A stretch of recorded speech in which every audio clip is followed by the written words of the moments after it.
These are the billionaires. These are the people you will never see and never encounter. When you wander down Fifth Avenue in Manhattan and a block-long limousine rolls by with tinted windows, you will not see who's inside. If you did, you would not recognize that person. But that person is one of the people that really, really rules the world. Through corporations, through banking, through stuff you're never going to see about. And what does Kubrick show us about our invisible rulers? That they live in a world that the man on the street will never understand. It's a counter-morality. It's an anti-morality. Frankly, it's probably Luciferianism or Satanism. Their God is the God of this world. They hold all the classic virtues in utter contempt. They hold good in contempt. They are ruthless manipulators. We get the feeling that one of them is going to leave and control one of the giant media conglomerates and announce what's going to be on the news that night. They pull the strings of the presidents, of all the talking heads that are under them. It's a very compelling vision of the hidden cabal. And it was very interesting that when Kubrick died, I think there was a real wrestling match over who would control the film. But the film came out, and it's worth watching. You have this group gathering together, all wearing masks, all about to have an orgy. They're going to have a human sacrifice that night, too. The pianist that clued in Tom Cruise, the young medical doctor in this film, is taken care of. They can take care of anybody. It's almost like you think, well, gosh, you've got the whole world, but you've done a blood oath or something, because they can control you and they know where you are. It's a pretty miserable world from my perspective. It's a satanic world. And the hyper-ambitious are willing to cut little deals. I mean, you know, on a lesser level in politics, this is going on. When Bill Clinton saw Kennedy, he would give anything to be president. And when he gave his acceptance speech for the Democratic nomination, he mentioned one of the heavyweights of the global cabal, a guy named Carol Quigley, who'd been a professor at Harvard and Georgetown, who wrote a book that was so in your face called Tragedy and Hope, A History of Our Time, that Prentice Hall, whatever big publisher did, I've got a copy, had that thing taken out of libraries, out of bookstores, shredded, shut down. The thesis of the book is there are people so powerful that their agenda to have a world order cannot be stopped. Again, this isn't some wacko conspiracy theorist wearing a tinfoil hat. This is an Ivy League professor who, quote, saw their documents and rubbed shoulders with these people. He'd gone to the big living rooms, drawing rooms in Europe. Tragedy and Hope, A History of Our Time. It was finally reprinted in Taiwan. Very heavy thing. He also corroborates the whole idea that these people are beyond normal morality. They're beyond normal intelligence. They make the man on the street look like the sheeple they believe he is. So we can back out of Eyes Wide Shut and what Kubrick's depicting and say, are there other examples that we can penetrate what these people are? And a really good example is the vampire.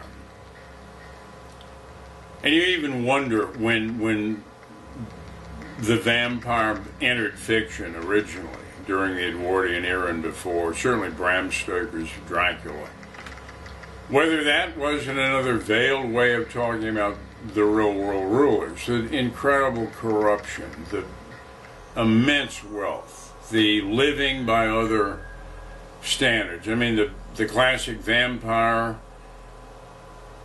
is no longer a human being. It's supernaturally endowed. It lives centuries. It's superhumanly intelligent. It's amassed a fortune. It easily travels through Europe and America. It's got limitations, of course. It's superhumanly strong. It holds people in as nothing more than lambs to slaughter, to sheep. Is really a blood source. There is no nobility of purpose in these things. So the vampire is a very powerful image that we could say, well, if we were to try to imagine what one of these people in the block-long stretch limousines is like, who's over billions of dollars, that's interesting. Have you ever wondered why we hear about the Federal Reserve all the time, but not once are you ever really told who really owns it? Is that kind of interesting, maybe? They're over trillions of dollars. No politician will tell you. Most probably don't know. Is that vaguely interesting who they are? That through fractional reserve banking interest, they can accrue as much money as a country's worth. I mean, part of the game in this New World Order is you get countries so in debt that they finally end up owing what they're worth. How easy it is to pay that? I mean, right now we're hearing that Obama wants to knock us from 14 trillion to 16 trillion. He's no great friend of America. Come on. Do you know who got him activated? We're not going to go into that. People end up in politics, I believe, whose interest is not the people in the country they serve. That's an understatement. Again, are you vaguely interested in who owns the Federal Reserve? I mention it in this book. There are only a few books that do. Let's hope I don't get wiped out soon. I'm not even going to tell you now. There is an elephant, of course, in America's living room, and I won't say who it is.